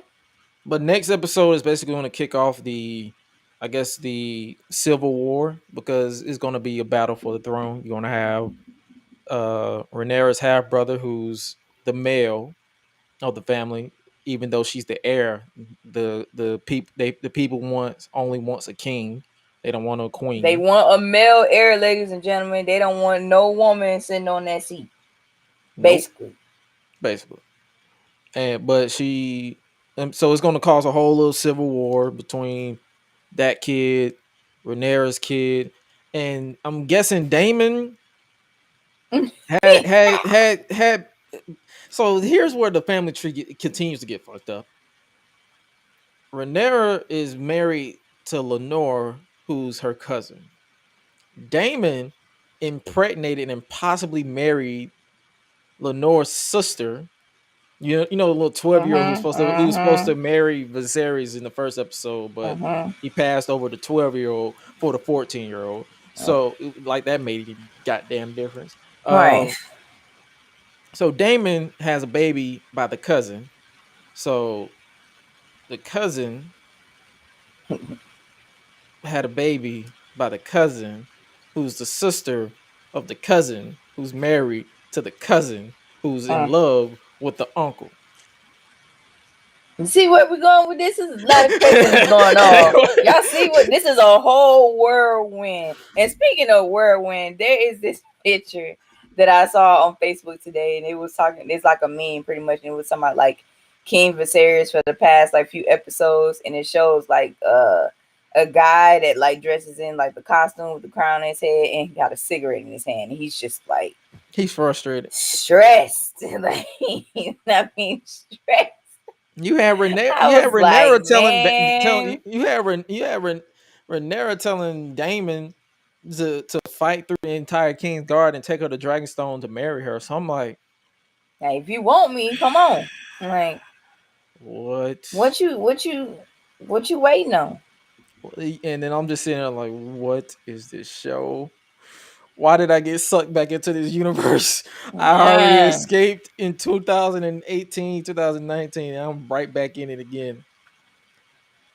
Damn it. Man, I swear. I say, you know what? We gonna be. But it's like, don't get me wrong. Winter is really coming, ladies and gentlemen. It's gonna get cold out here, but my goodness. This show. Once you sucked into this show, there's no escaping. You're stuck. Yes. You're stuck. And I was stuck during this entire show. But House of the Dragon, that continues every Sunday. I think the next episode, like I said, is going to have the new actors to play certain roles. So there's a 10-year time jump between this episode and next episode. So I guess we'll pay attention to that when we get there.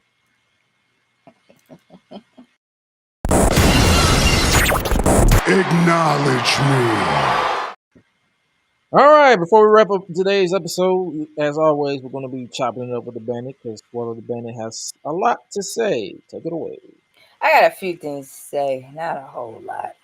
It's been an exhausting chain of events. So we got, if you guys love music as much as I do, DeVito, he will be performing November 18th, State Farm Arena, if you're here in Georgia. He's doing his Away Festival tour. Away is supposed to be standing for Are We African Yet? So he actually got some good music. So I want to say definitely check him out. Definitely check out this series called Lord of the Rings, Rings of Power. It's on Amazon Prime Video. Make sure you take a look into that. That's actually going pretty good. So I'm excited for this coming Friday. See what they're gonna do next. There's also been a new episode of Bad Sisters. It's on Apple TV. Make sure you also check that out. I'm still trying to figure out why one of the main characters in the series, why is he not dead yet?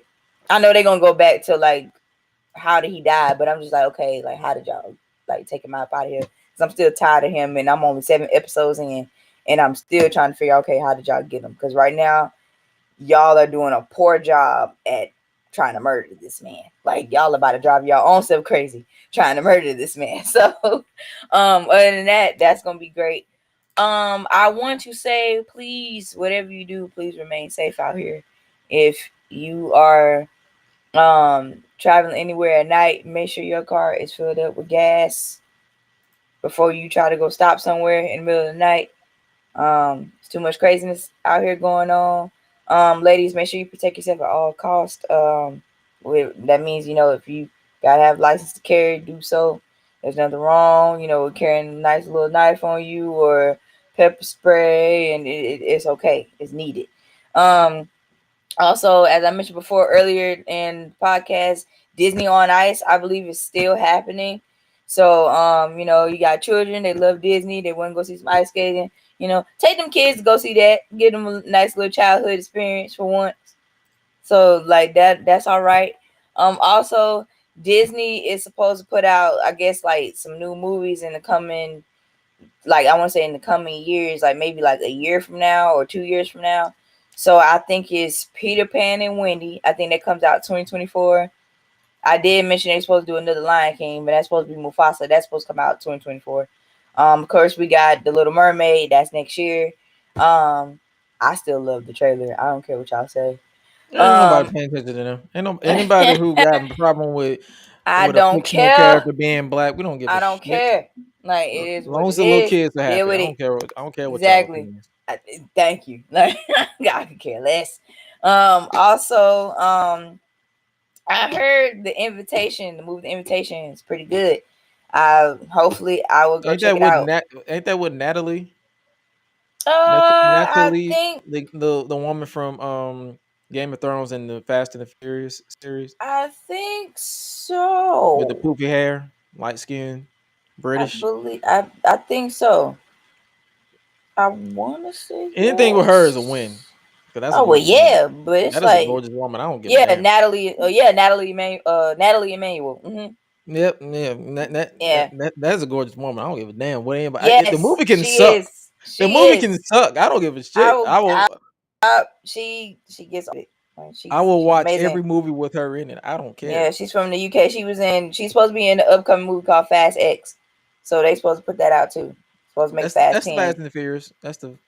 If y'all don't know what that is, but yeah, it's supposed to be a part 2. It's supposed to be like a 2-part thing. Mm-hmm. So they're trying to wrap up the universe, even though that shit should have ended in Fast and Furious 7. But but yep. Also, there is okay.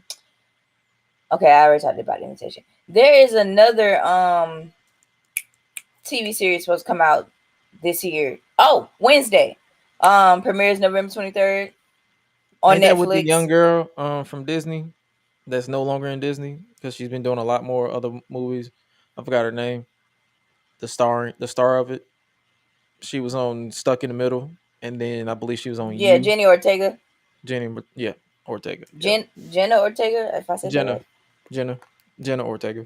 Yeah, I'm happy Catherine Zeta-Jones is finna be in there. Like that's another thing. She's a talented ass kid that she's been killing it from what I've seen. They got some pretty good characters in this too. Some of these characters I know, so I'm not gonna lie to you. excited. It's been a minute since I've seen the Addams Family. Like I love the anything Addams content, Family. anything related to the Addams Family. So, I mean, cool. And speaking of throwbacks, if you ever get a chance, definitely if y'all like old cult classics like me, definitely if you have Peacock, look at the Monsters. I love that show to death. I don't care what y'all say. It's a classic.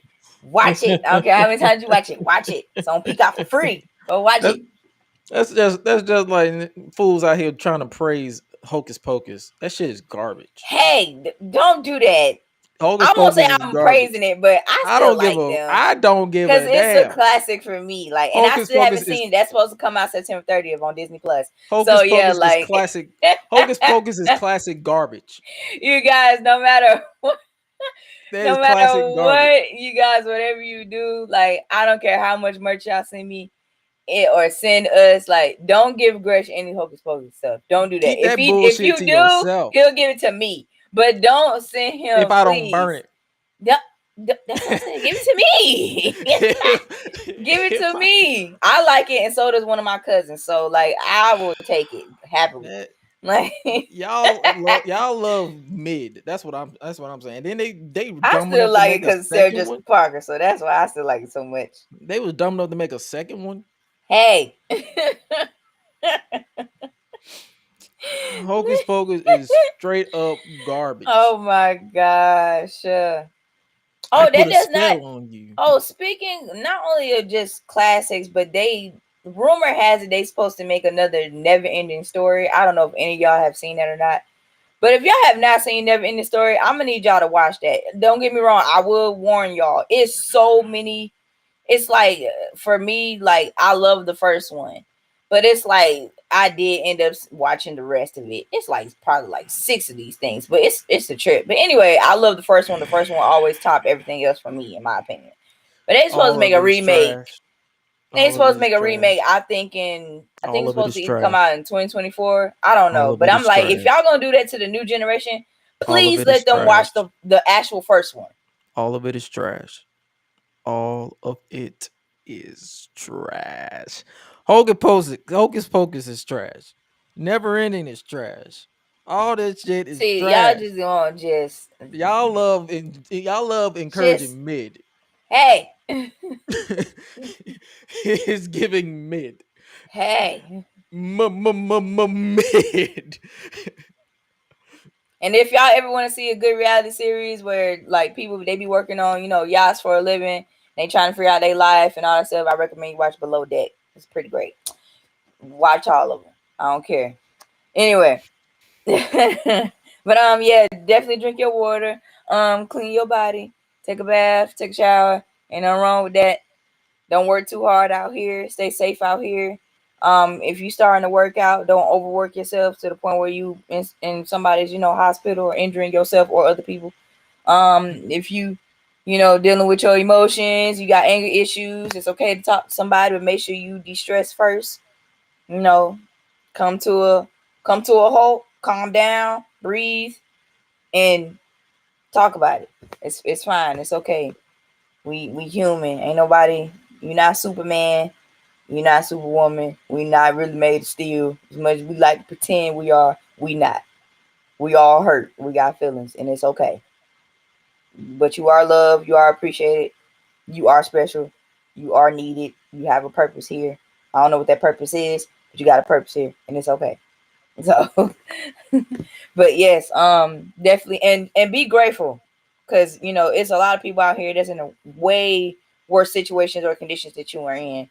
My prayers do go out to people that's in Puerto Rico. They already done had a recent hurricane and everything, so please, keep them in your prayers. And even if you don't pray, positive affirmations is definitely needed. And if people are traveling to Puerto Rico or they coming back from Puerto Rico, I wish you guys, safe travels as well while y'all dealing with that too. So, just keep those families lifted. And like I mentioned before, winter is coming. It's gonna get cold out here, so make sure you bundled up. Make sure you got your sweats. I'm ready to wear some of my winter stuff. I bought these coveralls And I'm so excited when I get a chance to rock them. But right now, it ain't happening because this weather out here is fluctuating. It's going up and down for me. I ain't wearing them coveralls right now. I got time. So other than that, like, please. And speaking of time, make sure you guys go out of your way to check out the Woman King that just dropped this past Man, weekend. I'm ready for that. I heard it was great.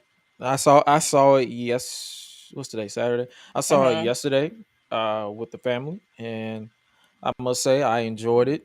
It had its moments of like the acting from everybody. The casting choice was perfect. Everybody, and it was nobody was miscast or nobody was faking to be like they used a lot of people either from South Africa or from the UK. So it felt good to seeing some chocolate women on screen, like especially because how they it's like you either have to be light skinned or borderline white to be in proper film. I'm actually in kind of film. happy that they did that. Like, same thing with Black Panther. Like, you know, I'm just tell y'all something right now. I don't care what y'all say. Black is beautiful. All shades of it. I love my black people. I love my black men, my black women, especially when we out here doing big things. Because, I mean, let's face it, we the best anyway. But, like I love everybody else too. I love y'all too. But let's just call it like it is. Let us hype each other up for a second. Y'all get hyped up a lot. We're gonna hype each other up for a second. We have to, like, you know, it's a trip how like us as a race, you know, we're so quick to tear each other down, and it's like that's not cool. You know, I'd rather build us up. You know what I'm saying? Like, all of us out here, we ain't all bad. You got some of us, we out here, we doing what we supposed to do. We out here uplifting each other. We out here looking out for each other, and that's what we got to do. So I love y'all. That's what I'm gonna say. Oh yeah. But yeah, make sure you guys check that out. Like I'm not gonna give y'all a spoiler review or anything. Just check it out for yourself. Like go out of your way to like you. It's a story of empowerment. It's a story of overcoming your past to build to a stronger future. It's about family. It's about respect, and it's set in a time before like a lot of people need to stop trying to go into these type of movies expecting it to be about today's time, which is more accepting and open. This was set in the 1800s, so a lot of stuff that was acceptable that's acceptable now was not acceptable then. So Nope. just giving you a heads up so you can know what you're walking into. But The Woman King is a great movie that you guys should definitely check out. And before we sign off today, shout out to those who've been copping the merch and supporting us over on Patreon, patreon.com/GreshDigital. I appreciate you guys immensely. And shout out to Kingpin for purchasing his Black AF t-shirt. He he posted his picture in Discord. And if you guys ever decide to cop the merch, make sure you guys post yourself or post a picture of you with it so you can know, because I'm actually rocking the Eat Sleep Flex and Repeat shirt that is available now at gresh.live/merch, as well as make sure you guys keep a lookout for the October drop that's going to drop next month. It is the flexing season because October is officially flexing season. For those of you who don't know, my birthday month, it starts in October. Yeah. And if you didn't obviously catch the hint last week, you're going to catch it now. We're going to probably take a break from watching AEW or reviewing AEW on the show. We're going to tap into the retro reviews once again for next month, or starting next week and next month or whatever, because got to balance ourselves out. The show, I'm not enjoying the show, so let's just put it there. Like I enjoy certain people, but overall, the show's just not. And instead of me complaining about stuff or not trying to be a live episode of the podcast, we gotta adapt and move forward with other things. So will we review it in the future? Maybe if something big happens. If not, just expect it to not be there.